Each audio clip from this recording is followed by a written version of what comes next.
கிருஷ்ணர் அவதார தினமான ஆவணி ரோஹிணி அஷ்டமி திதி கடந்த 15ஆம் தேதி நாடு முழுவதும் கொண்டாடப்பட்டது.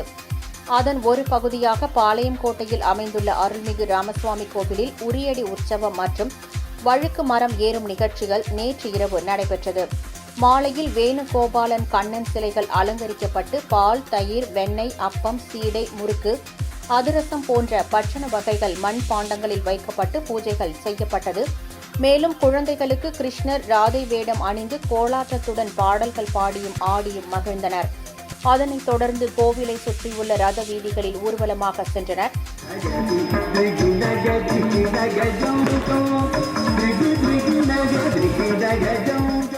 அதனைத் தொடர்ந்து திருக்கோவிலின் முன்பு வழுக்கு மரம் ஏறும் நிகழ்ச்சி நடைபெற்றது. இதில் திரளான இளைஞர்கள் கலந்து கொண்டு வழுக்கு மரம் ஏறினர். இதனைத் தொடர்ந்து உரியடி நிகழ்வு நடைபெற்றது. இதில் ஆயிரக்கணக்கானோர் கலந்து கொண்டு நிகழ்வுகளை கண்டு களித்தனர். பின்னர் பக்தர்களுக்கு பிரசாதமாக அப்பம், சீடை, முறுக்கு, அதிரசம் போன்ற பட்சண வகைகள் வழங்கப்பட்டன.